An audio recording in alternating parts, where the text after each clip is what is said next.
The recent dropping of Govind Gaude from the cabinet by Dr. Pramod Sawant is a reflection that the BJP is intolerant to those who expose corruption.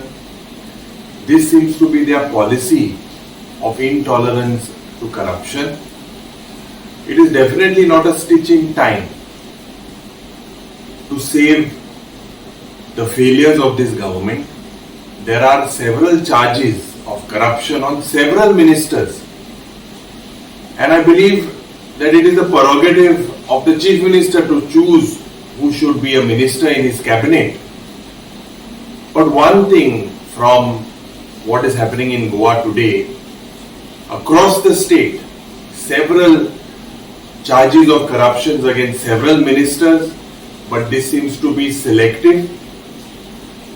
And one thing for sure, that the people of Goa in 2027 will make sure that most of these people will have to pack their bags and to be sent home in the 2027 elections.